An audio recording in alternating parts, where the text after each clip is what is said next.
राम राम दोस्तों। आज हम संधि के बहुत ही महत्वपूर्ण तथ्य है जिसमें कि संधि से अपवाद भी होंगे, वो चीजें पढ़ने जा रहे हैं। वह तो संधि हमारी कंप्लीट हो चुकी है, लेकिन पिछले जो एस्टेट के एग्जाम आए हैं तो हर साल संधि के अपवादों से संबंधित क्वेश्चन बहुत आए हैं। तो इसलिए हम यहाँ आज जो पढ़ेंगे संधि के विशेष तथ्य पर पढ़ेंगे। संधि के विशेष तथ्य, संधि के बारे में विशेष बातें हम पढ़ेंगे जिनमें संधि के अपवाद भी शामिल हैं। तो बच्चों ध्यान दीजिए और अंत तक देखिए, आपको बहुत सी अच्छी चीजें सीखने को मिलेगी जो आपके एग्जाम से रिलेटेड है। और पिछले जो 2-3 साल के एग्जाम में बड़े अच्छे क्वेश्चन पूछे गए हैं तो हम उन पर डिस्कस करने जा रहे हैं। तो अगर आप अपवाद की बात करें तो बच्चों अपवाद वो होता है जो नियम के विरुद्ध होता है। जो नियम के विरुद्ध होता है वो अपवाद होता है, नियम के अनुसार नहीं होता उसे हम अपवाद कहते हैं। तो सबसे पहले हम स्वर संधि के अपवाद पढ़ेंगे। स्वर संधि के अपवाद, और स्वर संधि में भी सबसे पहले दीर्घ संधि के अपवाद। दीर्घ संधि के अपवाद, हालांकि बच्चों हमने हर संधि के बाद, चाहे वो दीर्घ हो, चाहे वो गुण हो, चाहे वृद्धि हो, उनके साथ साथ उनके अपवादों का जिक्र किया था। उनके साथ साथ उनके अपवादों का जिक्र किया था। लेकिन जिस बच्चे ने अगर वो चीजें नहीं देखी तो यहाँ हम सारे अपवाद जो हैं, सारे जो विशेष तथ्य हैं संधि के, वो एक साथ एक क्लास में सारे पढ़ेंगे, कक्षा में सारे के सारे होंगे। तो स्वर संधि के अपवादों में सबसे पहले हम बात करते हैं जैसे अप प्लस अंग। अप प्लस अंग, तो बच्चों अप प्लस अंग एक तो होता है अपांग।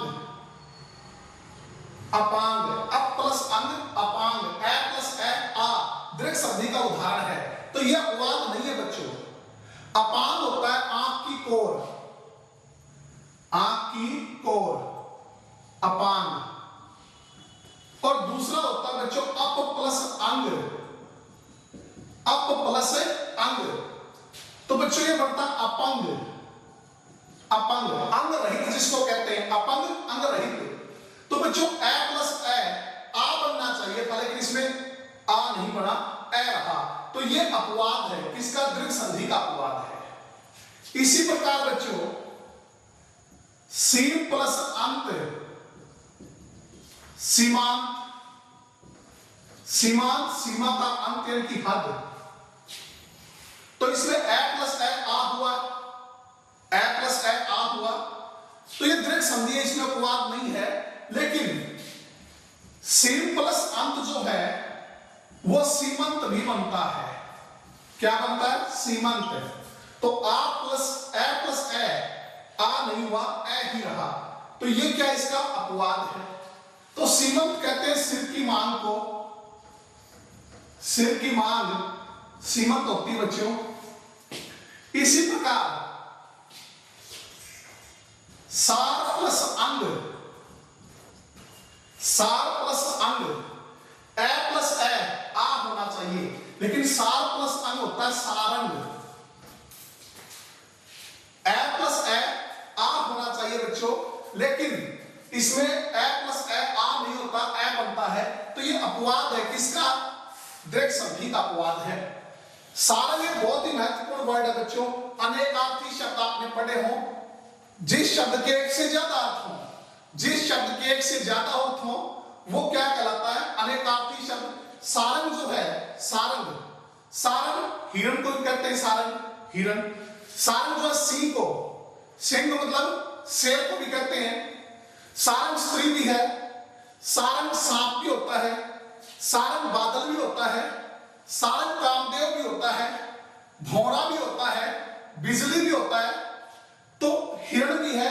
तो बहुत ही इंपॉर्टेंट शब्द है, आपको ये ध्यान रखना, इसको जरूर पढ़ना। इसके 27 अर्थ होते हैं सारंग के, तो बहुत इंपॉर्टेंट अनेकार्थी शब्द है ये सारंग। ठीक है, सारंग मोर है, सारंग हिरण है, सारंग स्त्री है, सारंग कामदेव है, भौरा है, बिजली है, बादल है, तो ये सारे किसके अर्थ होते हैं? सारंग के। इसी प्रकार बच्चों एक शब्द है कुल प्लस अटा, तो बनता है कुलटा। कुलटा ए प्लस ए आ होना चाहिए, लेकिन इसमें आ नहीं ए बनता है। ठीक है, तो बच्चों जैसे अप प्लस अंग अपंग यह अपवाद था, सी प्लस अंग सीमंत अपवाद है, सार प्लस अंग सारंग अपवाद है, कुल प्लस अटा कुलटा अपवाद है। या ए मिलके आ नहीं बन रहा, ए बन रहा है। बच्चों साथ में इसको लोप भी कह देते हैं कई बार कि लोप हो रहा है एक ए का, तो लोप के बारे में हम आगे पढ़ेंगे कि लोप क्या होता है। किसी वर्ण का लोप हो जाना, किसी वर्ण का लोप हो जाना क्या कहलाता? लोप। तो ये लोप के उदाहरण भी है। इसके बाद बच्चों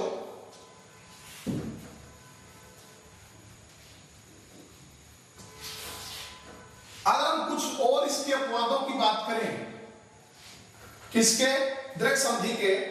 तो जैसे पिछली बार एग्जाम में आया था 2017 के एग्जाम में सक प्लस अंधु, सक प्लस अंधु, तो बच्चों ए प्लस ए आ होना चाहिए, लेकिन ये ए प्लस ए आ नहीं होता, क्या बनता है? सकंधु। सकंधु सक राजा का कुआं, अंधु मतलब कुआं, सक राजा का कुआं सकंधु।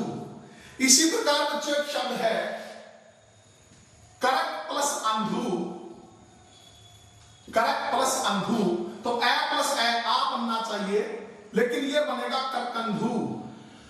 करक प्लस अंधु करकंधु, तो चाहे सकंधु हो चाहे करकंधु हो, इन दोनों में ही बच्चों ए प्लस ए आ नहीं बन रहा, ए रहेगा।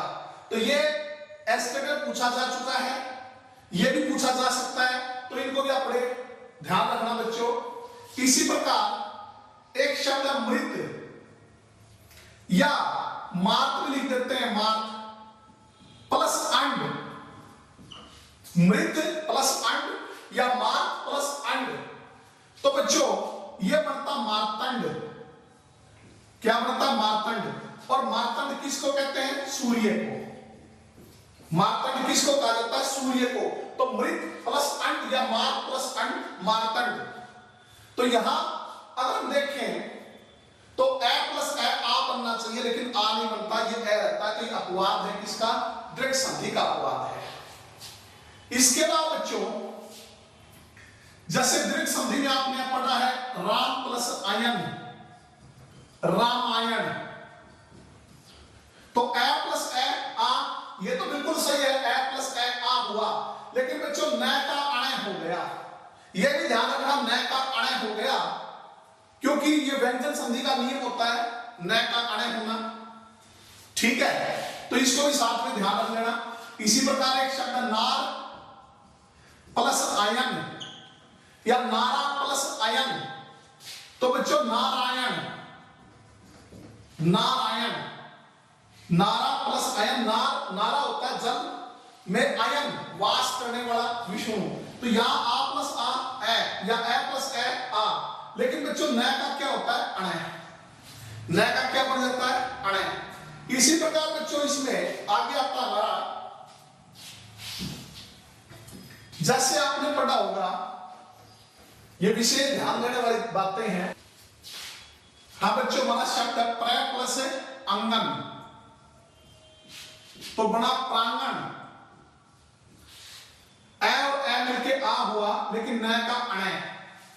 ठीक है बच्चों, एक पढ़ा हुआ आपने शब्द मध्य प्लस अहन, मध्य प्लस अहन, अहन होता है दिन, अहन क्या होता है? दिन। तो बच्चों ए प्लस ए आ हो गया, लेकिन एक चीज इसमें ध्यान रखनी है, अपवाद क्यों कहा हमने? ए प्लस ए आ हो गया, देखो न जो हलन था ये तो पूरा हो गया, और है जो है पूरा था, इसको हलंत हो गया, तो मध्य प्लस अहन मध्याह्न। इसी प्रकार पूरव प्लस अहन, पूरव प्लस अहन पूर्वाहन, तो न जो हलन था वो पूरा हो जाएगा, और है जो उसको हलंत हो जाएगा। अपर प्लस अहन, अपर प्लस अहन, अप्राहन। तो बच्चों हालांकि में ए मिलके आ बन रहा है, लेकिन न जो है ये भी अपवाद है, क्योंकि न हलंत था पूरा हो गया, है जो पूरा था हलंत हो गया। तो ये बच्चों सारे आपको ध्यान रखने हैं। तो ये चीज हमने किससे रिलेटेड पढ़ी? दृक संधि से रिलेटेड पढ़ी। अब इसके बाद हम गुण संधि से रिलेटेड पढ़ेंगे, गुण संधि से रिलेटेड। तो गुण संधि से रिलेटेड आपने जैसे बच्चों प्र प्लस ऊढ़, प्र प्लस ऊढ़ बहुत इंपॉर्टेंट है बच्चों, वर्तनी में भी पूछा जाता है और वैसे भी संधि में भी। प्र प्लस ऊढ़, ए प्लस ऊ, यहां ए है यहां ऊ है, तो ए प्लस ऊ ओ होना चाहिए। लेकिन बच्चों हम इसमें औ बनाते हैं। क्या बनाते हैं? औ। अगर आप ए प्लस ऊ ओ लिख के प्रौढ़ लिखोगे तो गलत हो जाएगा। तो प्र प्लस ऊढ़ प्रौढ़ नहीं, प्राउड, औ बढ़ेगा। इसी प्रकार अगर प्र प्लस ऊढ़ा है, प्र प्लस ऊढ़ा तो बनेगा प्रौढ़ा। इसी प्रकार अगर प्र प्लस ऊढ़ी है तो बनेगा प्रौढ़ी, प्र प्लस ऊढ़ी, प्रौढ़ी। इसी प्रकार बच्चों प्र प्लस उह, प्र प्लस उह, बच्चों ऊ होता है त्रक, त्रक। तो ए प्लस ऊ ओ बनना चाहिए, लेकिन क्या बनेगा? औ। प्र प्लस ऊ प्रौ, प्रौ होता बढ़िया त्रक, अच्छा त्रक, उत्कृष्ट त्रक, अच्छी दलील। इसी प्रकार बच्चों आपने पढ़ा है अक्ष प्लस उहीणी, अक्ष प्लस उहीणी, तो ए प्लस ऊ ओ होना चाहिए, लेकिन क्या बनाते हैं बच्चों? औ, अक्षौहिणी, अक्षौहिणी। इसी प्रकार बच्चों सव, स्व प्लस ईर, स्व प्लस ईर, बच्चों ए प्लस ई ए होता है, ए प्लस ई क्या होता है? ए। लेकिन हम क्या बनाते हैं यहां? आई, तो स्व प्लस ईर सवैर। इसी प्रकार बच्चों शब्द है स्व प्लस ईरिणी, स्व प्लस ईरिणी, तो ए प्लस ई ए नहीं, ए की बजाय क्या बनेगा? आई, सवैरिणी मतलब नदी, सवैरिणी मतलब नदी। इसी प्रकार बच्चों स्व प्लस इरिता, स्व प्लस इरिता, ए प्लस ई क्या बनेगा बच्चों? आई, सवैरिता। तो बच्चों गुण में हम पढ़ते हैं कि ए या आ में, ए या आ में ई या ई जोड़ा जाए तो ए बनता है, या ए या आ में ऊ या ऊ जोड़ते हैं तो ओ बनता है। लेकिन बच्चों यहां ए में ऊ जोड़ने से औ बना है। क्या बना है? औ बना है इन सभी में। और ए में ई जोड़ने से ए नहीं बना, आई बना है। तो ये सारे किसके अपवाद हैं? ये गुण संधि के अपवाद हैं। किसके अपवाद हैं? गुण संधि के अपवाद हैं। तो बच्चों अगर इनमें अपवाद पूछे किसके अपवाद है ये, तो ये गुण संधि के अपवाद हैं।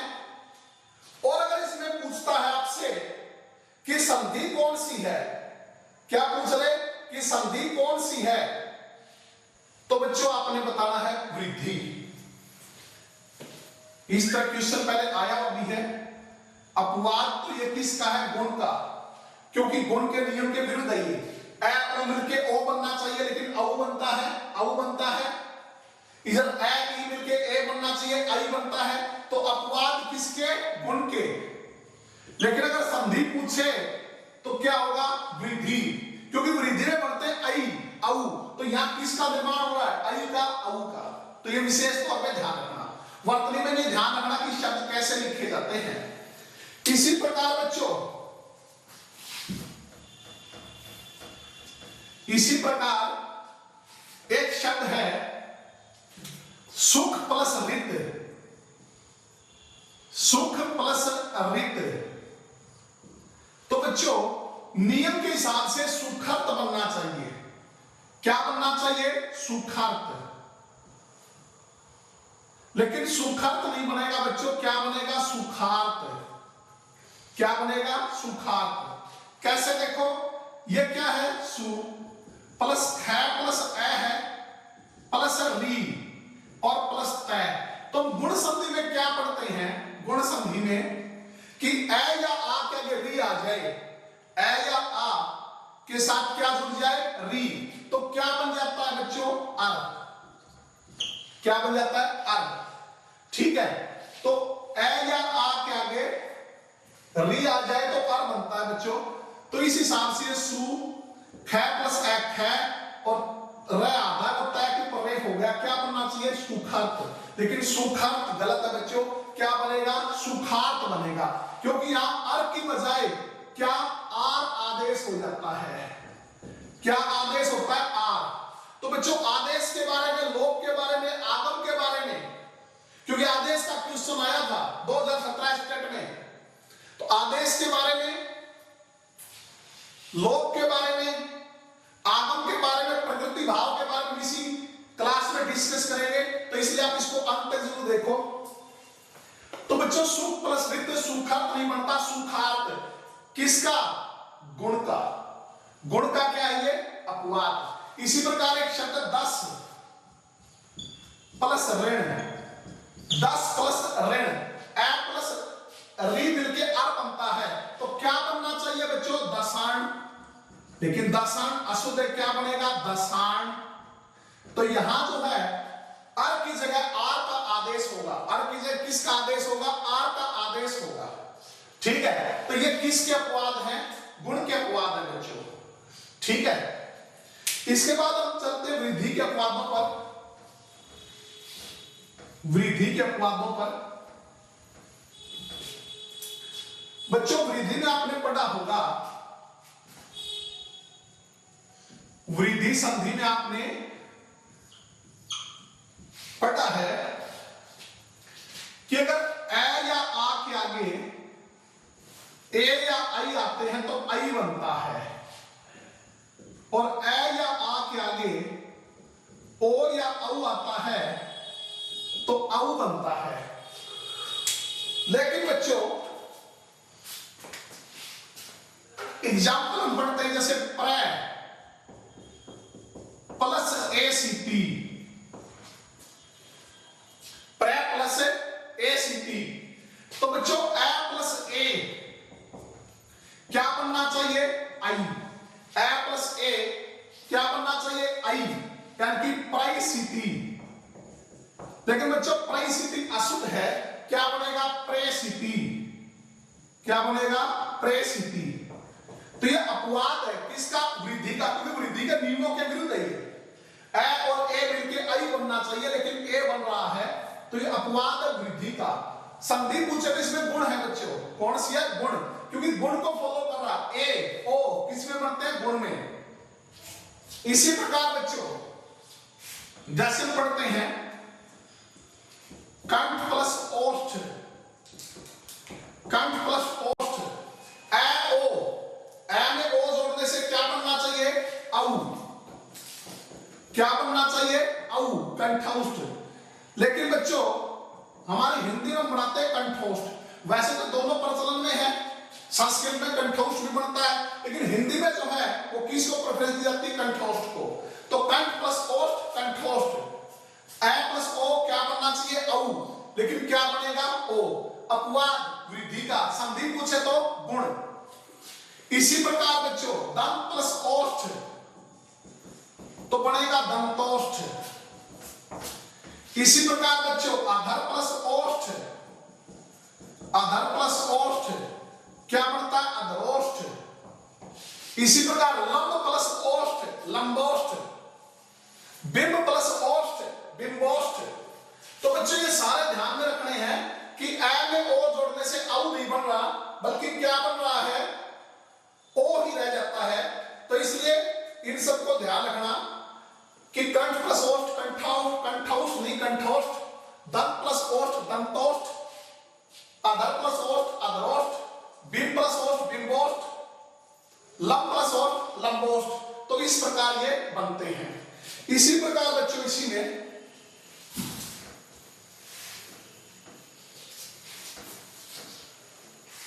एक शुद्ध प्लस ओदन, ओदन होता है बच्चों चावल, चावल, शुद्ध प्लस ओदन, ओदन यानी कि चावल, तो ए प्लस ओ क्या बनना चाहिए, औ, यानी कि ये क्या होना चाहिए, शुद्ध ओदन, लेकिन अशुद्ध है, क्या बनेगा, शुद्ध ओदन, ये बनेगा बच्चों, ठीक है, शुद्ध प्लस ओदन, शुद्ध ओदन, तो ये वृद्धि का अपवाद। और अगर ये कहें कि संधि कौन सी है, तो गुण। इसी प्रकार बच्चों जैसे सुख प्लस ओदन, सुख प्लस ओदन क्या बनेगा, सुकोदन। इसी प्रकार बच्चों मिष्ट प्लस ओदन क्या बनेगा, मिष्टोदन। इसी प्रकार बच्चों दूध प्लस ओदन, दूध प्लस ओदन क्या बनेगा बच्चों, दूधोदन। तो ये सारे के सारे जो है आपको ध्यान रखना है कि ए प्लस ओ औ बनता है, ए में ओ जोड़ते हो क्या बनता है, औ बनता है, लेकिन इसमें औ नहीं बनेगा, क्या रहेगा, ओ रहेगा, तो इसमें वृद्धि का अपवाद है। और संधि पूछे तो कौन सी इसके अंदर, गुण संधि है, क्योंकि बच्चों ओ किसमें बनता है, गुण में। जैसे शुद्ध प्लस ओदन, ओदन चावल, शुद्धोदन, सुख प्लस ओदन, सुकोदन, मिष्ट प्लस ओदन, मिष्टोदन, दूध प्लस ओदन, दूधोदन। इसी प्रकार बच्चों का घृत प्लस ओदन हो, घृत प्लस ओदन, तो क्या बनता है, घृतोदन, घृत प्लस ओदन, घृतोदन, ठीक है। तो बच्चों ये वृद्धि के अपवाद थे। और एक चीज और ध्यान रखना बच्चों, हालांकि हमारे सिलेबस से बाहर है, एक शब्द होता पररूप संधि, पररूप संधि, ठीक है। हम इसके डिटेल में तो नहीं जाना चाहेंगे यहाँ पे पररूप संधि के, क्योंकि हमारे सिलेबस से बाहर की चीज है पररूप संधि। लेकिन इतना बता देना चाहता हूं बच्चों, अगर बाई चांस कभी मिल जाए तो जो हमारे अपवाद हैं, अपवाद किसके, दीर्घ संधि के या गुण संधि के या वृद्धि संधि के, जो अपवाद हैं गुण संधि के, दीर्घ संधि के या वृद्धि संधि के जो अपवाद हैं, उनको क्या माना जाता है, पररूप संधि। पहले संस्कृत की बात है, पररूप संधि, अपरूप संधि, हम उन पर ज्यादा चर्चा नहीं करेंगे बच्चों।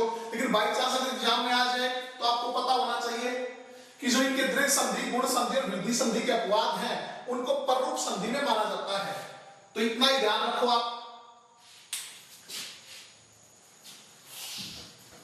इसके अलावा बच्चों आगे हम पढ़ते हैं अयादी संधि के अपवाद। अयादी संधि के अपवाद,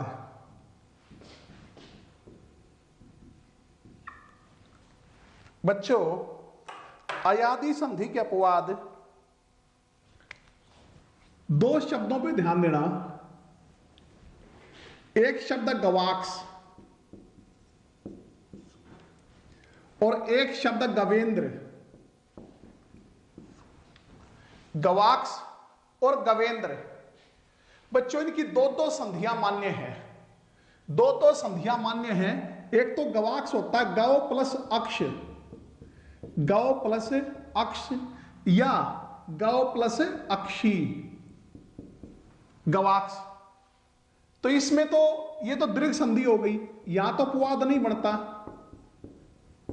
गव प्लस अक्ष, ए प्लस ए मिलकर क्या हो गया, आ हो गया। तो गव प्लस अक्ष गवाक्स या गव प्लस अक्षी, अक्षी से अक्ष पड़ता है, अक्षी मतलब आंख। दूसरा बच्चों गो प्लस अक्ष,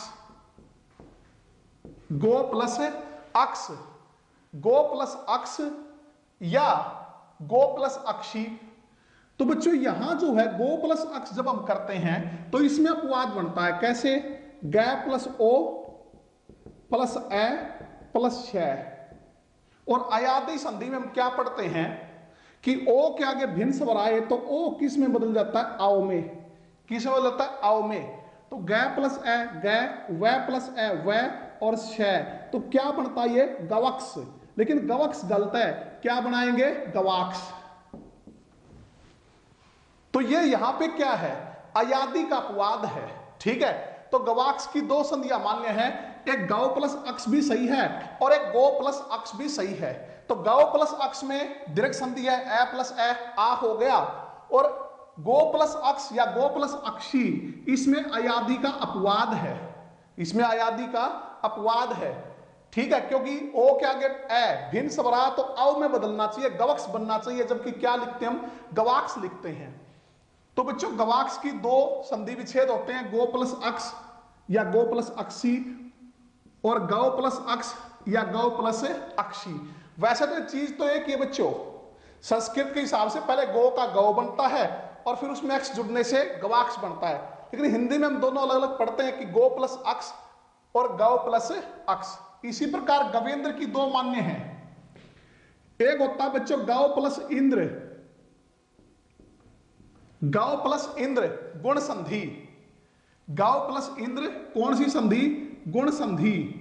तो इसमें तो अपवाद नहीं है, क्योंकि ए और ई मिलकर क्या बन गया? ए बन गया, गवेंद्र। लेकिन दूसरा इसका होता है गो प्लस इंद्र,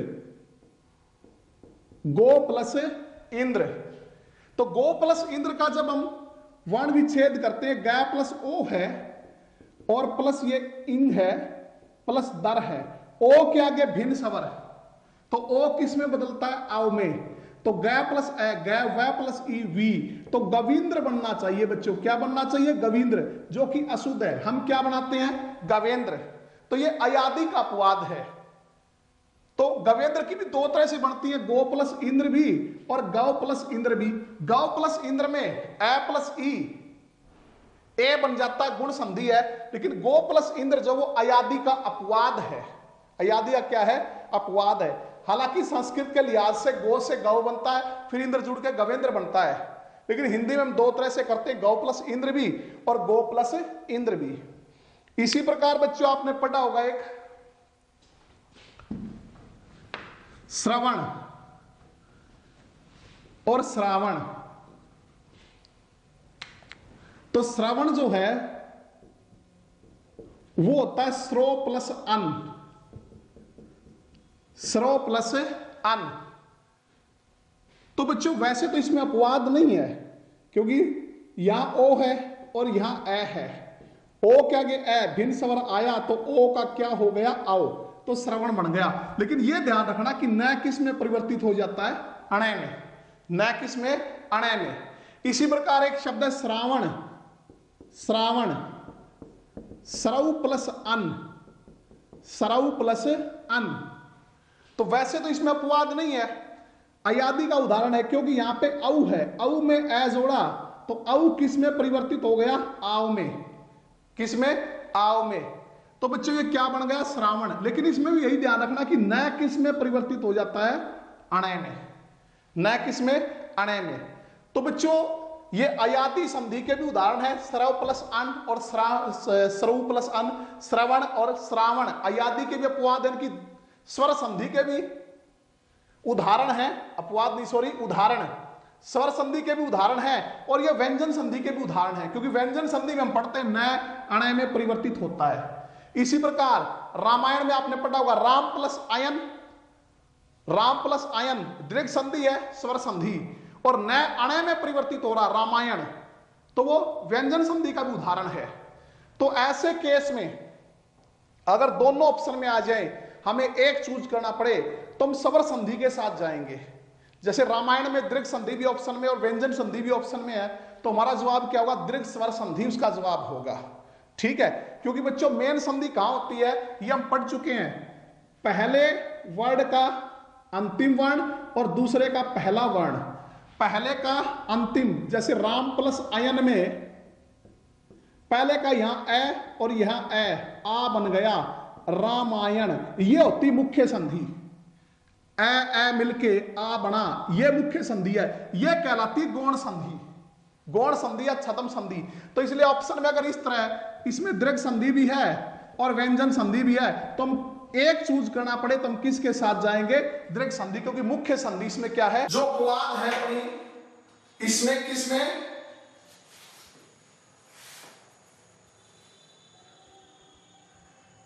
स्वर संधि में। जैसे बच्चों एक शब्द है हल प्लस ईशा, हल प्लस ईशा, तो बच्चों हलीशा बनता है। हलीशा मतलब हल की लकड़ी, हल प्लस ईशा। तो वैसे तो ए प्लस ई क्या बनना चाहिए बच्चों? ए प्लस ई ए बनना चाहिए, लेकिन ए नहीं बनता, इसमें ई ही रहता है। ठीक है, तो इसमें हम ये भी कह सकते हैं यहां से ए का लोप हो जाता है। ए का क्या हो जाता है? लोप। हल प्लस ईशा हलीशा। इसी प्रकार लांगल, लांगल प्लस ईशा तो लांगलीशा, क्या बनता है? लांगलीशा। तो बच्चों ए प्लस ई क्या होना चाहिए? ए होना चाहिए, लेकिन ए नहीं बनता, क्या? ई ही रह जाता है। तो ये भी स्वर संधि के अपवाद हैं,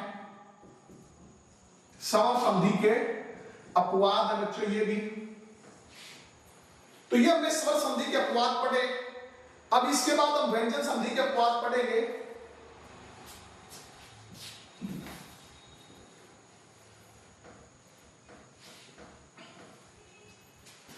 बच्चों व्यंजन संधि के जो अपवाद हैं उसमें जैसे एक शब्द हमारा मनस प्लस ई से, मनस प्लस ई से, तो बच्चों बनता मनीष। मनीष कौन सी संधि है? व्यंजन।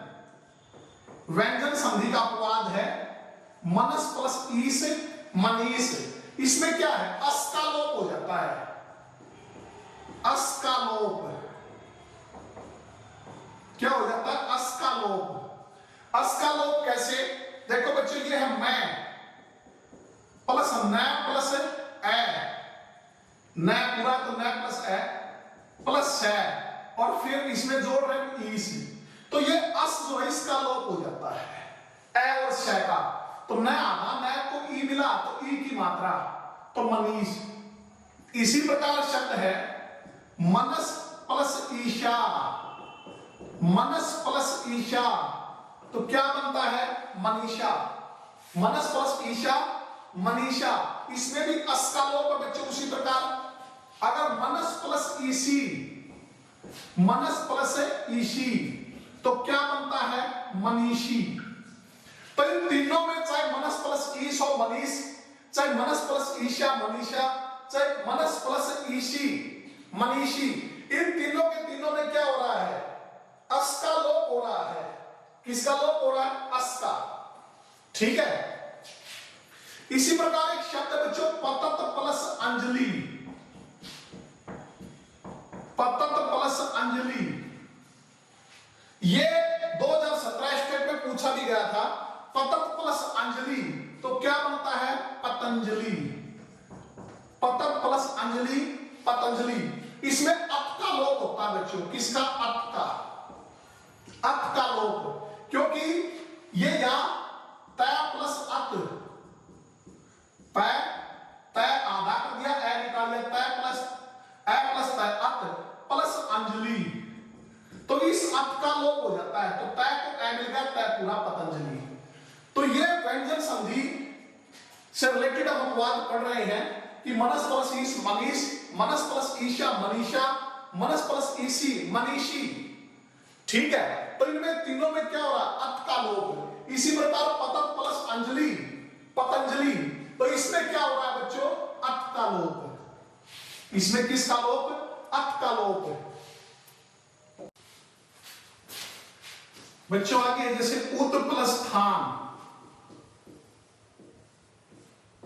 उत प्लस स्थान तो बनता उत्थान। तो इसमें स का लोप हो जाता है, स का लोप।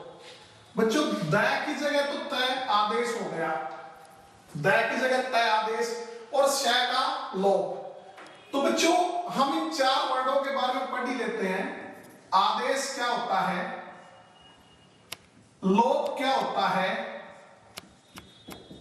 आगम क्या होता है और प्रकृति भाव क्या होता है।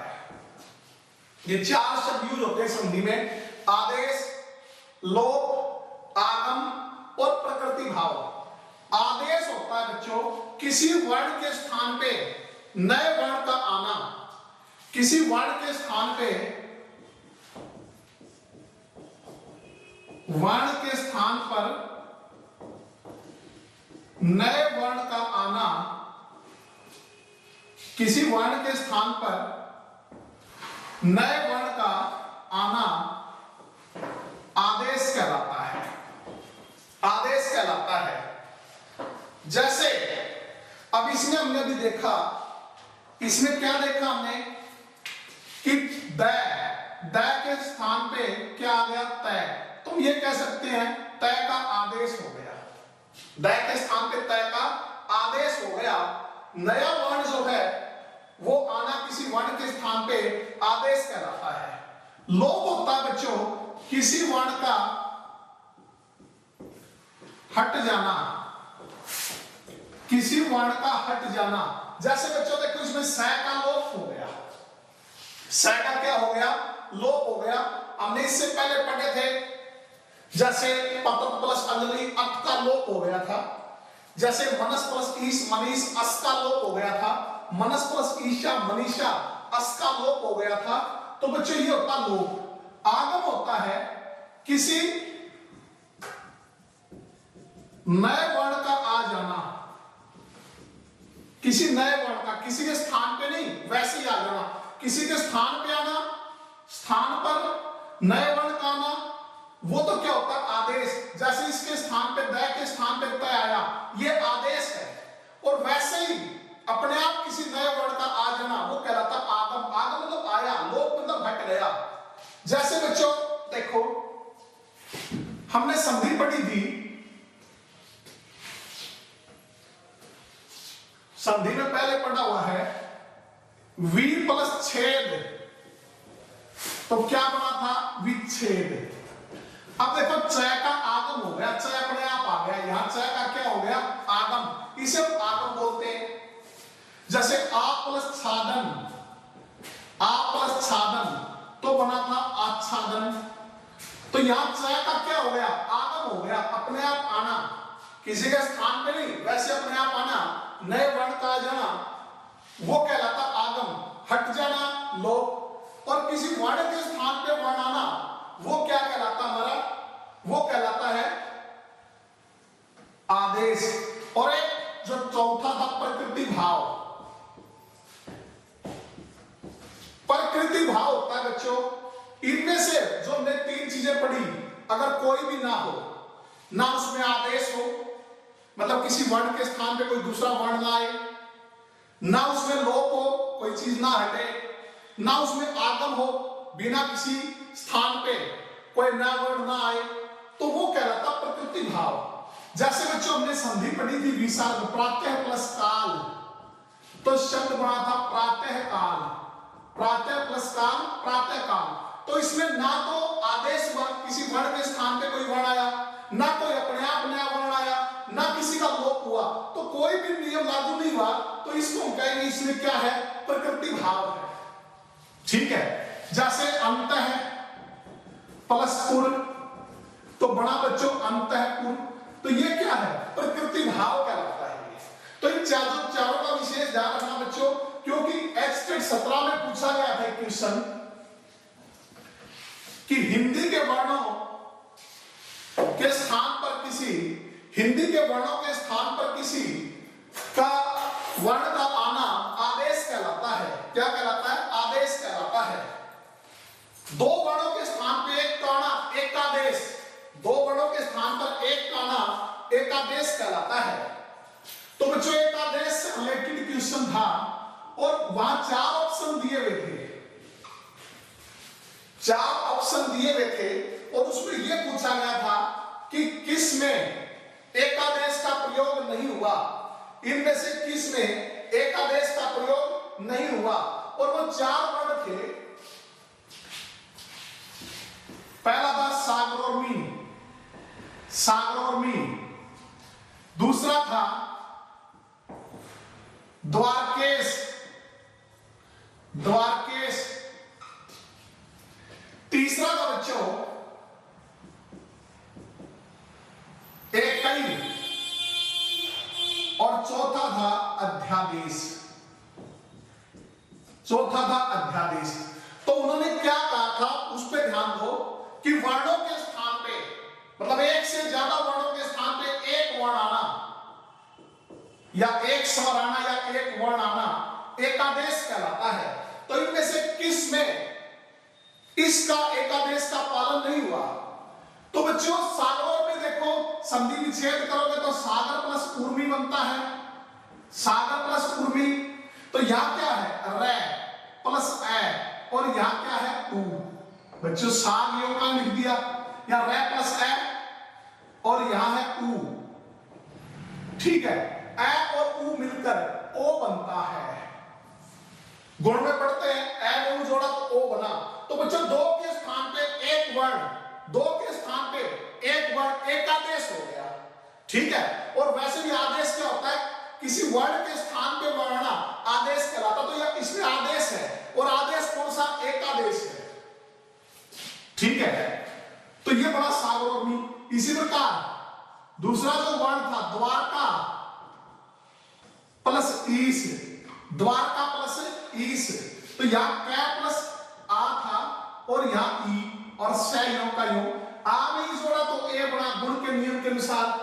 तो कै में ए जोड़ा तो के बन गया। तो 2 के स्थान पे एक वर्ण आया, एकादेश हुआ इसमें भी। एकई, एकई जो शब्द है इसका वर्ण विच्छेद बनेगा बच्चों एक प्लस एव।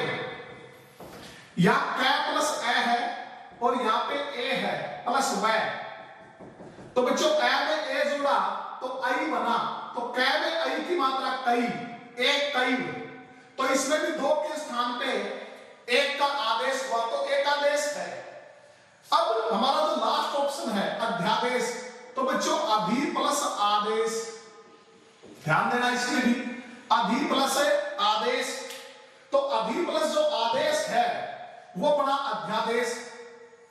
तो अगर इसका वर्ण विच्छेद हम करें ए प्लस ध प्लस ई प्लस आ और देश यो का यो, तो ई क्या आगे आ, ई क्या आगे भिन्न स्वर आए, यण संधि का उदाहरण है बच्चों। ई क्या आगे अगर भिन्न स्वर आए तो ई य में परिवर्तित हो जाता है। तो सिर्फ ई य में बदला है, ठीक है। यण संधि होती है ए सॉरी ई या ई के आगे अगर भिन्न स्वर आए तो ई या ई ए में, उ या उ के आगे भिन्न स्वर आए तो उ या ओ में, और री के आगे भिन्न स्वर आए तो री जो है वो रै में परिवर्तित हो जाता है। तो ये ई जो है ये या में बदला। तो यहां आदेश तो हुआ है, आदेश तो हुआ है, वर्ण के स्थान पे वर्ण आया। लेकिन जिस नियम से पूछा गया था एग्जाम में उसमें कहा कि वर्णों के स्थान पे एक से ज्यादा वर्णों के स्थान पे 2 के स्थान पे एक वर्ण आना एकादेश। तो एकादेश इसमें नहीं हुआ, ठीक है। तो ये आंसर था। तो इसलिए बच्चों चारों चीज याद रखना। आदेश, आदेश होता है किसी वर्ण के स्थान पे दूसरा वर्ण आना आदेश। लोप हट जाना लोप होता है। इसके अलावा एक शब्द हमारा आगम, नए वर्ण का किसी के स्थान पे नहीं वैसे ही आ जाना आगम कहलाता है। और प्रकृति भाव, अगर इन तीनों में से कोई भी नियम लागू नहीं होता, कोई भी विशेषता लागू नहीं होती तो वो कहलाती प्रकृति भाव। तो बच्चों हम पढ़ रहे थे व्यंजन संधि के अपवाद। तो व्यंजन संधि के अपवाद में आगे हम पढ़ेंगे, हमने उद प्लस स्थान पढ़ा, उत्थान, उद प्लस स्थान, तो ये हुआ उत्थान। इसमें स का क्या हुआ? लोप हो गया बच्चों। तो लोप से रिलेटेड कुछ बातें पढ़ते हैं। लोप से रिलेटेड कैसे बच्चों, अगर लोप में देखो, अगर रात्रि होता है, रात्रि, तो संधि मारते वक्त रात्र हो जाता है। क्या हो जाता है? रात्र हो जाता है। जैसे एस्टेट में पूछा भी गया था, नव प्लस रात्रि, तो नव प्लस रात्रि क्या बना? नवरात्र। नव प्लस रात्रि नवरात्र। इसी प्रकार बच्चों दीवा प्लस रात्रि, दीवा दिन होता है बच्चों, दीवा प्लस रात्रि दीवा रात्र। तो बच्चों ध्यान रखना, अगर नवरात्र का संधि विच्छेद करोगे तो नव प्लस रात्रि आएगा, दीवा रात्र का दीवा प्लस रात्रि आएगा। ठीक है, और बच्चों रात्रि की जगह रात्र हो जाता है। इसी प्रकार अक्षय अगर हो तो उसके स्थान पे अक्ष हो जाता है, अक्ष। तो ये भी किसके उदाहरण है? लोप का उदाहरण है। इसके अलावा ये व्यंजन संधि का अपवाद है। किसका? व्यंजन संधि का अपवाद है। अब हम जनरली देखते हैं, रात्रि हो तो रात्र हो जाता, अक्षी हो तो अक्ष हो जाता बच्चों। अगर निशा हो तो निश हो जाता है। निशा का निश मतलब सब में लोप हो रहा है। यहाँ ई का लोप हो रहा है, रात्रि से रात्र, अक्षी से अक्ष, ई का लोप हो रहा है, निशा से निश, ई का लोप होता है। और भी एग्जाम्पल पढ़ेंगे विसर्ग संधि में, जैसे क्रिया का क्रिय हो गया, शंका का शंक हो गया। ठीक है, इस तरह की चीजों पे हम बाधा का बाद जो वो हो जाता है, तो वहां लोप के बारे में पढ़ेंगे। तो फिलहाल मैं एक दो एग्जाम्पल और लेता हूं लोप से रिलेटेड। जैसे बच्चों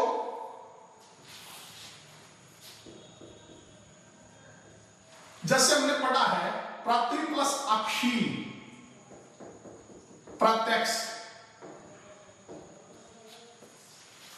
वैसे तो बच्चों आपने पढ़ा हुआ प्रति प्लस अक्ष होता है, प्रति प्लस अक्ष होता है प्रत्यक्ष। यण का उदाहरण है, यण संधि, प्रति प्लस अक्ष प्रत्यक्ष। तो बच्चों ध्यान ये देना है, क्योंकि अक्ष जो है वो अक्षी से ही बना है। अक्ष जो है वो अक्षी से, अक्षी मतलब आंख, प्रति प्लस अक्षी आंख के सामने प्रत्यक्ष, और प्रह प्लस अक्षी विसर्ग में पढ़ेंगे, प्रह प्लस अक्षी प्रोक्ष आंख के पीछे। ठीक है, तो बच्चों अगर ऑप्शन में ये ना हो प्रति प्लस अक्ष, तो हम इस पे जा सकते हैं प्रति प्लस अक्षी, क्योंकि अक्षी से ही अक्ष बना है। किसका? ई का लोप हो गया। तो यह संधि का उदाहरण है, साथ में इसमें लोप भी हो रहा है। इसी प्रकार बच्चों सहस्र प्लस अक्षी, सहस्र प्लस अक्षी सहस्राक्ष, सहस्राक्ष। सहस्राक्ष किसका पर्यायवाची है? इंद्र का, इंद्र का पर्यायवाची बच्चों। सहस्र हजारों है आंखें जिसकी, हजारों है आंखें जिसकी, सहस्राक्ष। और यहां सहस्र प्लस अक्ष भी आ सकता है बच्चों, क्योंकि ए प्लस ए आ, ए प्लस ए आ किसका उदाहरण है? दृढ़ संधि का। ए प्लस ए आ दृढ़ संधि का। तो बच्चों सहस्राक्ष का संधि विच्छेद सहस्र प्लस अक्ष भी हो सकता है, और सहस्र प्लस अक्षी भी। ध्यान रखना बच्चों, क्योंकि मूल शब्द इसमें अक्षी है। अक्षी से क्या बनता है? अक्ष बनता है। ठीक है, तो ये चीज आप विशेष रूप से इसमें ध्यान रखना। इसी प्रकार बच्चों, तो ये हम लोप के बारे में थोड़ा सा पढ़ रहे थे। इसी प्रकार अगर आगे हम बात करें, विसर्ग संधि में भी इस तरह के लोप होते हैं। विसर्ग संधि का हम अभी जिक्र कर रहे हैं कि विसर्ग संधि में कैसे होगा। तो विसर्ग पे देखिए, प्रह प्लस अक्षी, तो बच्चों प्रोक्ष, प्रह प्लस अक्षी प्रोक्ष, क्योंकि विसर्ग से पहले ए, विसर्ग के बाद ए, तो विसर्ग किस में परिवर्तित हो जाता है? ओ में, और इस ए का क्या हो जाता है? लोप।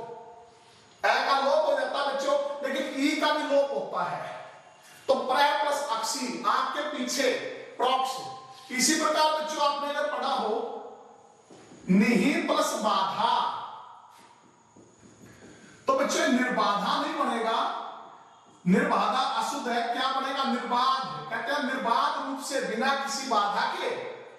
तो बच्चों विसर्ग से पहले ई है, विसर्ग के बाद बै जो है वो तीसरा वर्ण है, तो विसर्ग रै में परिवर्तित हो जाता है। तो विसर्ग का उदाहरण है नी प्लस बाधा, लेकिन ध्यान रखना आ का क्या हो जाता है लोप, तो निर्बाधा नहीं निर्बाध बनेगा। इसी प्रकार बच्चों निहि प्लस अपेक्षा, निहि प्लस अपेक्षा तो निरपेक्ष, निहि प्लस अपेक्षा निरपेक्ष, ठीक है। तो इसमें आ का क्या हो जाएगा लोप।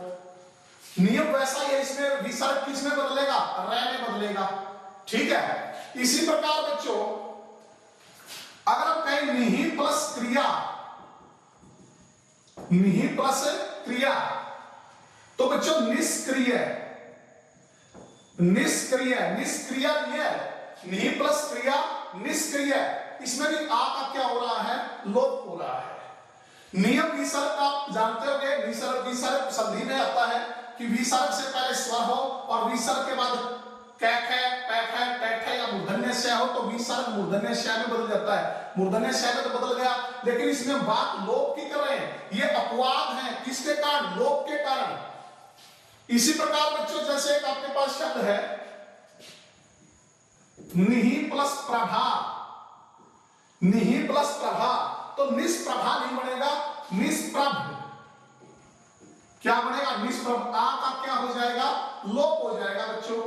इसी प्रकार बच्चों निहि प्लस शंका, निहि प्लस शंका तो बच्चों निशंक क्या बनता है निशंक, क्योंकि विसर्ग जो तालव्य श में बदल गया, शंका का क्या हो गया शंक, तो आ का लोप है, तो निशंक यो भी लिखते हैं बच्चों और यो भी लिखते हैं, ये भी ध्यान रख लेना। तो ये सारे के सारे अपवाद हैं किसमें विसर्ग संधि में, ठीक है। तो प्र प्लस अक्षी प्रॉक्स, प्र प्लस अक्षी प्रॉक्स बच्चों, निहि प्लस बाधा निर्बाधा नहीं निर्बाध बच्चों, निहि प्लस अपेक्षा निरपेक्षा नहीं निरपेक्ष, निहि प्लस क्रिया निष्क्रिय, निहि प्लस प्रभा निष्प्रभ, निहि प्लस शंका निशंक। तो इनका विशेष ध्यान रखना। तो ये बच्चों हमारे अपवाद थे किससे रिलेटेड विसर्ग संधि से रिलेटेड। इसके बाद बच्चों हम एक छोटी सी संधि अहन से रिलेटेड पढ़ते हैं। अहन बच्चों अहन एक शब्द है, अहन, क्योंकि यह भी परीक्षा में एस्पेक्ट में पूछा गया है। अहन, अहन का मतलब होता है बच्चों दिन, अहन का मतलब होता है दिन। जैसे आपने पढ़ा हो सप्त प्लस अहन, कहते ना सप्ताह, सप्त सात अहन दिन, 7 दिनों का समूह, 7 दिनों का द्विगु समास का उदाहरण पढ़ा हुआ सप्ताह। तो उसमें संधि अगर हम करें तो सप्त प्लस अहन ए प्लस ए आ हो जाता है, लेकिन साथ में न का लोप भी हो जाता है, अंत में न हो तो उसका हलंत युक्त है तो उसका लोप हो जाता है। तो सप्त प्लस अहन सप्ताह। तो बच्चों अहन क्या होता है दिन। अब अहन से रिलेटेड एक बड़ी अच्छी संधि है, बड़ा अच्छा इसका नियम है, ध्यान देना। जैसे बच्चों अहन के बाद अगर रै आ जाए, अहन के बाद अगर रै आ जाए तो अहन की जगह अहो हो जाता है, या हम कहते हैं अहन का अहो आदेश हो जाता है। अहन के बाद अगर रै आ जाए तो अहन किस में परिवर्तित अहो में। लेकिन बच्चों अगर अहन के बाद रै के अलावा वर्ण आ जाए, रै के अलावा कोई वर्ण आ जाए तो फिर अहन जो है वो आहर में परिवर्तित हो जाता है। आहर, ध्यान देना बच्चों, 2016 के एस्पेक्ट में पूछा गया था, तो उसमें अहन से रिलेटेड चीज आई थी अपवाद। मैंने अभी बताया कि अपवाद जो पिछले 3-4 साल से बड़े अच्छे अपवाद पूछे जा रहे हैं, तो उनमें ये भी था अहन, अहन के आगे अगर रै आ जाए तो अहन अहो हो जाता है। अगर अहन के आगे रै के अलावा कोई वर्ण आ जाए, रै के अलावा, तो वो किस में परिवर्तित होता है, आहर में। जैसे हमारा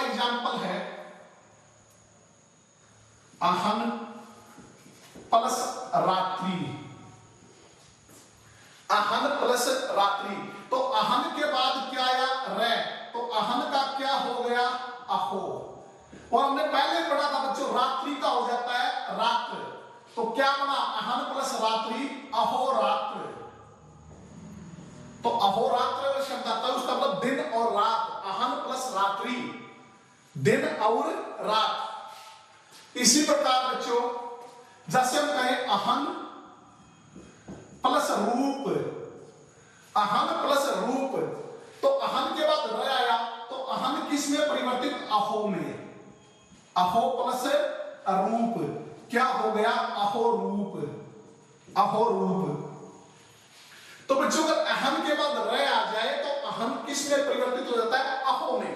और अगर अहन के बाद र के अलावा कोई वर्ण हो, र के अलावा कोई वर्ण हो तो अहर बन जाता है बच्चों। जैसे बहुत ही इंपॉर्टेंट शब्द है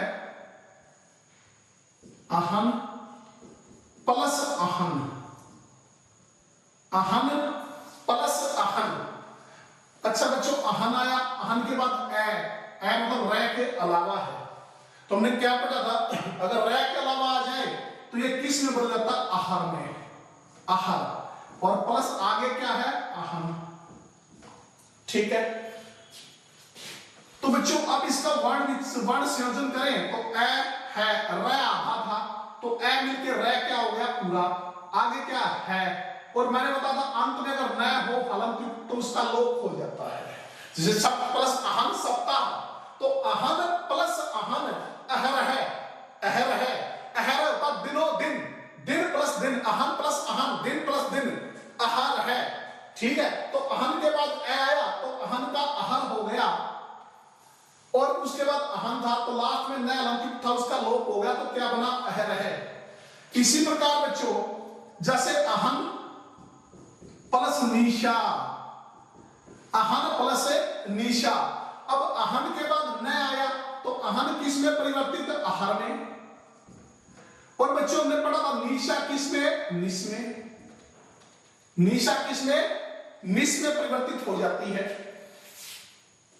तो बच्चों अब इसका वर्ण संयोजन हम करें तो ए है, र आधा है, आगे न व्यंजन आ गया, व्यंजन आ गया तो ये आधा रहेगा, और आधा रहे हमेशा रेफ होता अगले वर्ण के ऊपर, तो इसके ऊपर रेफ हो गया ये। अहन प्लस निशा, अहरनिस।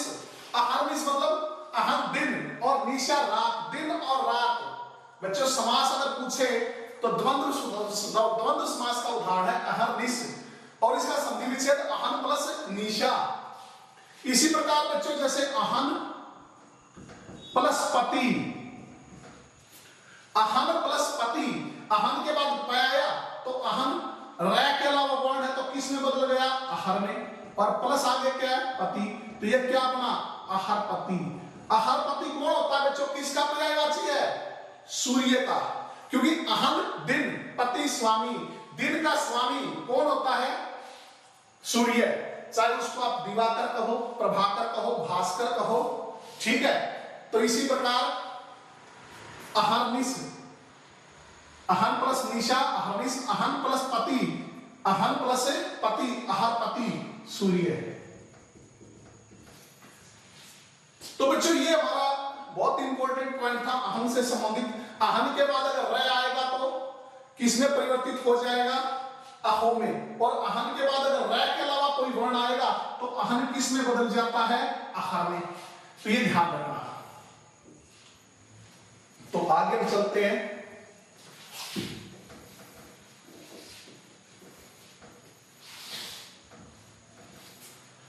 इसके बाद बच्चों जैसे यथा प्लस इच्छा, एक शब्द है यथा प्लस इच्छा, तो बच्चों क्या बनेगा? तो यथा प्लस इच्छा, वैसे तो किसका उदाहरण है? यथा प्लस इच्छा, आ प्लस ई ए हो जाता है, आ प्लस ई ए, आ प्लस ई क्या होता है? ए। तो यथेच, तो बच्चों वैसे तो इसमें क्या है? वैसे तो नियम का पालन हुआ है, आ प्लस ई ए की मात्रा हो गई, लेकिन अपवाद क्यों हुआ? आ का लोप हो गया।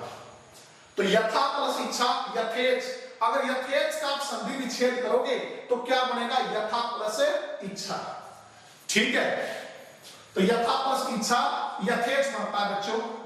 इसी प्रकार एक शब्द है, जैसे बच्चों एक शब्द आता है आपका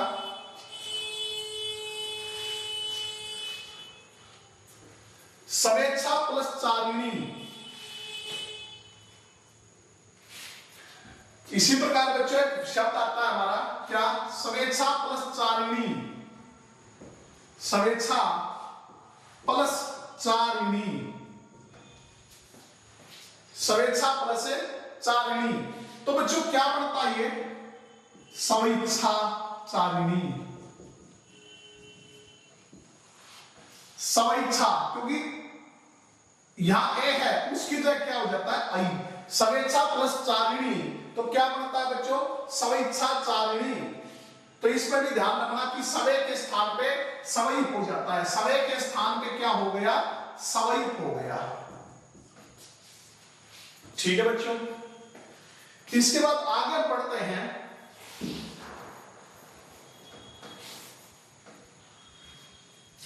कुछ विशेष बातें संधि से रिलेटेड कुछ और हमारी, जिसको हम कहते हैं दीर्घीकरण।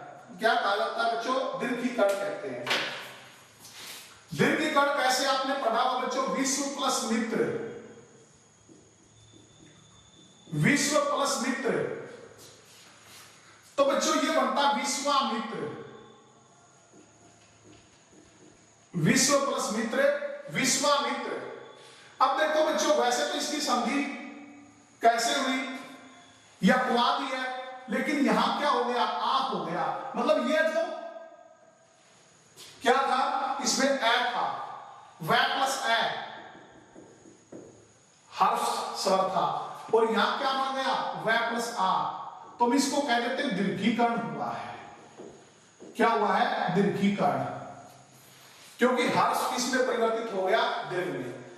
तो विश्व प्लस मित्र, विश्वामित्र। इसी प्रकार बच्चों बड़े अच्छे एग्जाम्पल इसके आते हैं, परीक्षाओं में पूछा गया, ये भी स्टेटमेंट पूछे गए हैं बच्चों, दीन प्लस नाथ, दीनानाथ, दीन प्लस नाथ, दीनानाथ। इसी प्रकार बच्चों मूसल प्लस धार, मूसल प्लस धार, तो क्या बना है, मूसलाधार, मूसल प्लस धार, मूसलाधार। इसी प्रकार बच्चों सत्य प्लस नाश, सत्य प्लस नाश, तो क्या बना है, सत्यानाश। इसी प्रकार अष्ट प्लस 10, अष्ट प्लस 10, तो क्या बना, अष्टादश। तो इन सभी में क्या है, दीर्घीकरण है। सभी में क्या है बच्चों, दीर्घीकरण है इन सभी में, क्योंकि ए की जगह आ हो रहा है, विश्व का विश्वा हुआ, दिन का दिना हुआ, मुसल का मुसला हुआ, सत्य का सत्या हुआ, और अष्ट का क्या हो गया, अष्टा हो गया। इसी प्रकार बच्चों जैसे मार प्लस मारी, मार प्लस मारी, तो क्या बना, मारा मारी, मार प्लस मारी, मारा मारी। तो मार प्लस मारी क्या बनेगा, मारा मारी बनेगा बच्चों। ठीक है, अच्छा इसके अलावा इन सभी में क्या हुआ, हमारा दीर्घीकरण हुआ। कुछ और एग्जाम्पल है बच्चों, जैसे आपने पढ़ा हो प्रति प्लस घात, प्रति प्लस घात। तो बच्चों इस पे भी विशेष ध्यान देना, प्रति प्लस घात जो शब्द है दो तरह से लिखा जाता है। वैसे तो ये यो बनता है प्रतिघात, मतलब इसमें भी क्या होता है, हास्वीकरण। ये छोटी है, ये बड़ी बन गई, छोटी है तो ये बड़ी बन गई बच्चों। तो प्रति प्लस घात, प्रतिघात दीर्घीकरण का उदाहरण है। लेकिन बच्चों हिंदी में इसका यही रूप मान्य है, प्रतिघात। हिंदी में यह मान्य है और संस्कृत में इसका यह रूप मान्य है।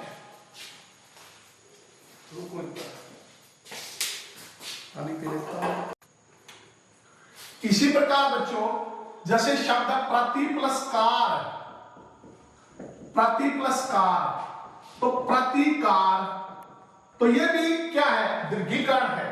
प्रति प्लस कार, प्रतिकार। लेकिन हिंदी में भी एक इसी रूप में मान्य है, प्रतिकार। इसी प्रकार प्रति प्लस हार, तो बच्चों ये बनता है संस्कृत के हिसाब से प्रतिहार, लेकिन हिंदी में जो है इसी रूप में मान्य है, प्रतिहार।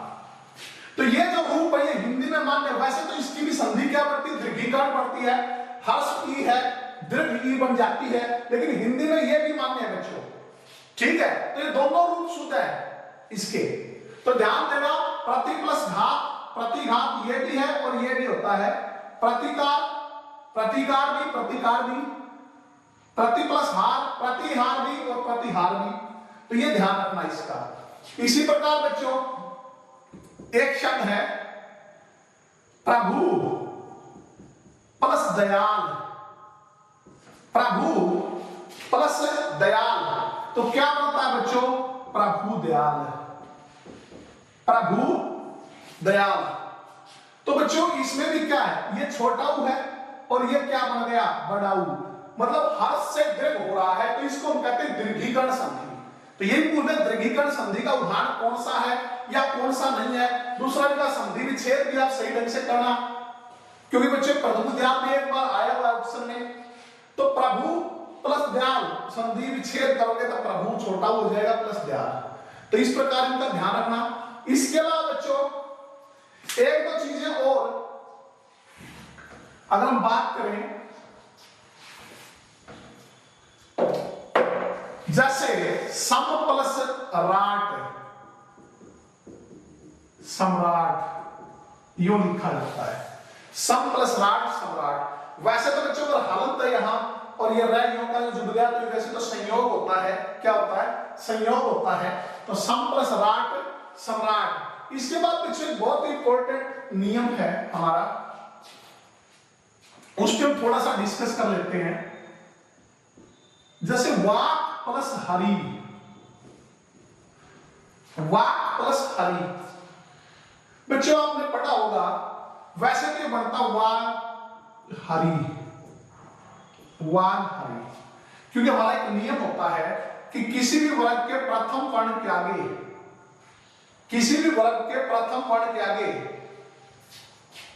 किसी भी वर्ग का तीसरा चौथा आ जाए, अंतस व्यंजन य लगा आ जाए या है आ जाए, तो प्रथम अपने वर्ग के तृतीय में परिवर्तित हो जाता है। तो कै किस में परिवर्तित, गै में। ये व्यंजन संधि में नियम पढ़ते हैं, तो कै क्या के है आया, तो कै किस में परिवर्तित हो गया, गै में। प्रथम अपने वर्ग के तृतीय में परिवर्तित हो जाता है। लेकिन बच्चों एक चीज और खास बात ध्यान रखना, इसका एक उपनियम भी है। इसका उपनियम क्या कहता है, अगर प्रथम के आगे है आ जाए, प्रथम के आगे क्या आ जाए, है आ जाए, तो प्रथम अपने वर्ग के तृतीय में और है जो है चतुर्थ में परिवर्तित हो जाता है। वैसे तो पढ़ते वाग प्लस हरि, वाग हरि, क्या प्रथम इसके आगे है या तो गै में परिवर्तित। लेकिन बच्चों एक नियम ये भी इसका उपनियम, प्रथम के आगे अगर है आ जाए तो प्रथम जो है अपने वर्ग के तीसरे में कै का गै और है चौथे में गै का है का है, तो बच्चों ये भी बन जाएगा वाघरी। तो दोनों ही बनते हैं, ध्यान रखना, परीक्षा में कभी पूछा जा सकता है, क्योंकि कै इस नियम के हिसाब से गै में और है जो है वो घै में परिवर्तित हो गया। कै प्रथम है, उसके आगे है आ जाए तो प्रथम अपने वर्ग के तीसरे में और जो है वो चौथे में परिवर्तित हो जाता है। तो वाग प्लस हरि, वाग हरि भी और वाग हरि भी दोनों ही होते हैं। तो वाग हरि होता है बच्चों वाणी का सीन, हरि होता है वाक वाणी, हरि सीन, वाक सॉरी बच्चों वाक वाणी और हरि सिंह वाणी का शेर, या जो बोलने में वाणी में निपुण हो उसे हम कहते हैं वाग हरि। इसी प्रकार बच्चों जैसे अच प्लस हीन,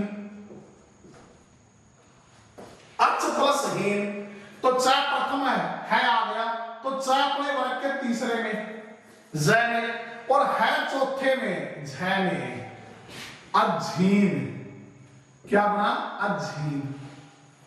इसी प्रकार बच्चों आपने पढ़ा हुआ एक शब्द सिद्धांत, तो बच्चों सिद्ध प्लस हांत, सिद्ध प्लस हांत, सिद्धांत, क्योंकि तय प्रथम उसके आगे है आ गया तो प्रथम अपने वर्ग के तीसरे में, तय वर्ग का तीसरा दै और है चौथे में धै में, तो क्या बना सिद्धांत,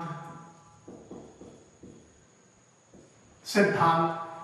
इसी प्रकार बच्चों आपने पढ़ा होगा उत प्लस हार, यहां तो हम इसको शॉर्ट रूप में पढ़ते हैं कि तय के आगे है आ जाए तो तय का दै और है का धै हो जाता है, तो उस हिसाब से हम बना देते हैं उद्धार। लेकिन एक्चुअल नियम तो ये है, जो पहला नियम पढ़ते थे उसका उपनियम, तय प्रथम उसके आगे है आया तो प्रथम अपने वर्ग के तीसरे में और है चौथे में परिवर्तित हो जाता है। तो इसका भी ध्यान रखना बच्चों, कहीं सोचो वाक प्लस हरी, वाक हरी बनता है और एग्जाम में दिया हो वाक हरी, वाक हरी, तो ये ध्यान रखना है। तो ये हमारा वाक्य प्रथम है, इसके आगे है आए, किसी भी वर्ग के प्रथम के आगे अगर है आ जाए, वर्ग के प्रथम के आगे क्या आ जाए है, तो प्रथम अपने वर्ग के तीसरे में, तृतीय और है जो है चौथे में परिवर्तित हो जाता है, चतुर्थ में, तो ये ध्यान रखना। इसके बाद बच्चों में एक छोटा सा नियम और डिस्कस करेंगे क्योंकि वो भी पहले पूछा जा चुका है।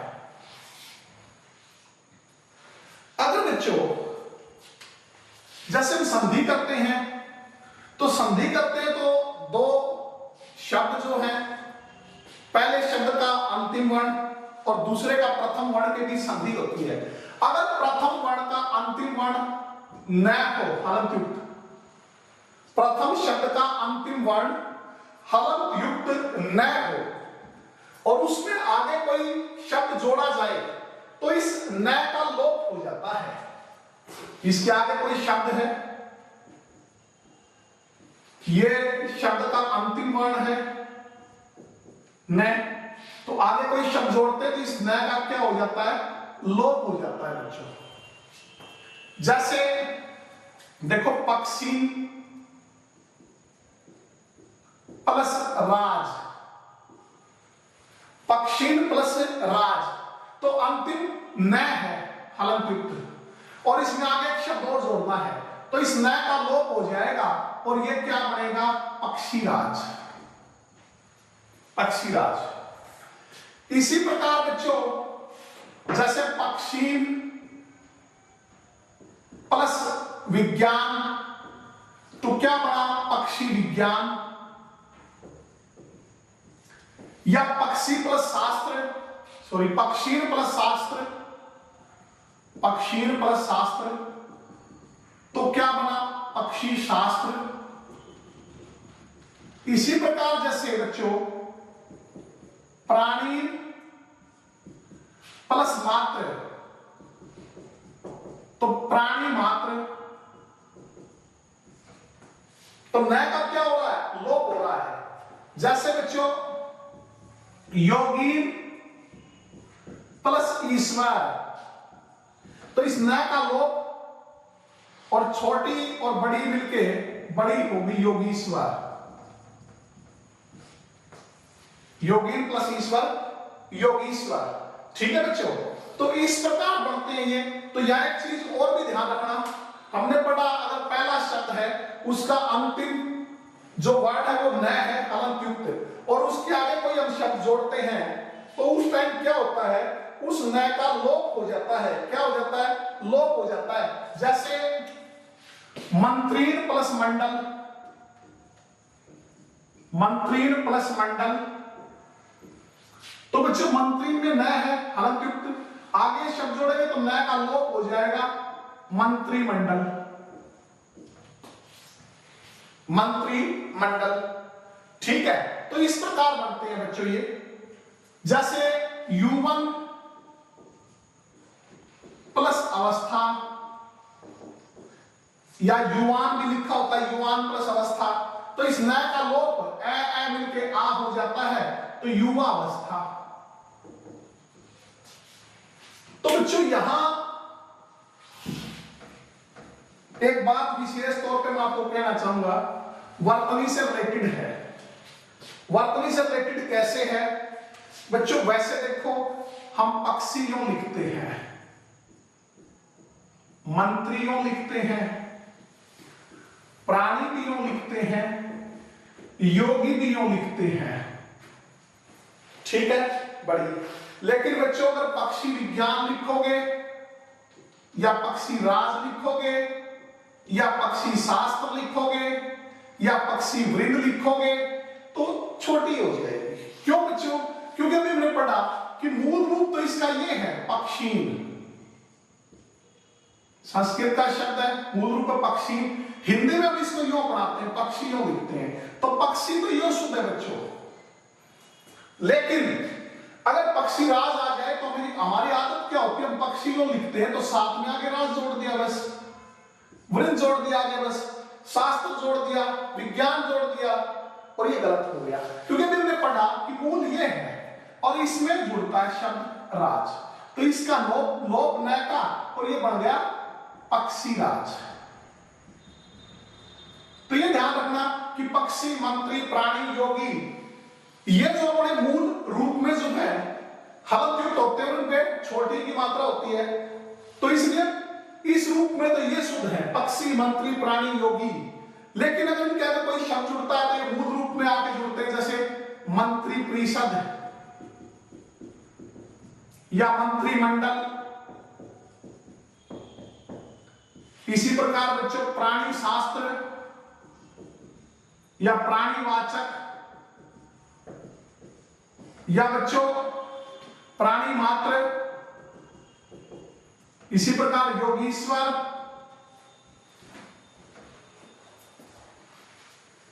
ठीक है। तो ये ध्यान रखना बच्चों। तो इसके साथ ही जो है हमारा जो संधि का जो टॉपिक था वो समाप्त हुआ, और उम्मीद करता हूं बच्चों कि आपको पसंद आएगा। इसको बार बार देखना। ये जो चीज है हमने आज जो डिस्कस की, इस क्लास में जो डिस्कस की, ये बहुत महत्वपूर्ण है परीक्षा के लिहाज से। और परीक्षाएं जिनका लेवल, उनका स्तर थोड़ा थोड़ा बढ़ता जा रहा है, तो कम पढ़ने से काम नहीं चलेगा, कम पढ़ने से काम नहीं चलना बच्चों। जितना ज्यादा पढ़ोगे, जितना मैक्सिमम पढ़ोगे, उतना ही जो है कंपटीशन में आगे निकल पाओगे। तो मैं उम्मीद करता हूं कल ये जो हमारी कक्षा थी आपकी, इससे रिलेटेड संधि के विशेष तथ्यों से, वो आपको जरूर पसंद आएगी। धन्यवाद।